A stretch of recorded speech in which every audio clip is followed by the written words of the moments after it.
नमस्ते दोस्तों। आज के वीडियो में हम बात करेंगे क्या समी का पौधा घर में लगाना चाहिए या नहीं।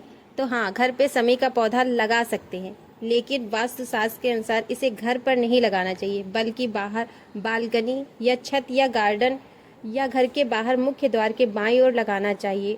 और इसे घर के पूर्व दिशा या ईशान कोष उत्तर पूर्व दिशा में लगाने से सुख समृद्धि आती है और इसे शनिवार के दिन लगाना सबसे शुभ माना जाता है। पेड़ पौधों से जुड़ी और रोचक जानकारियों के लिए हमारे चैनल से जुड़े रहें। हमारे चैनल को लाइक सब्सक्राइब करें। धन्यवाद।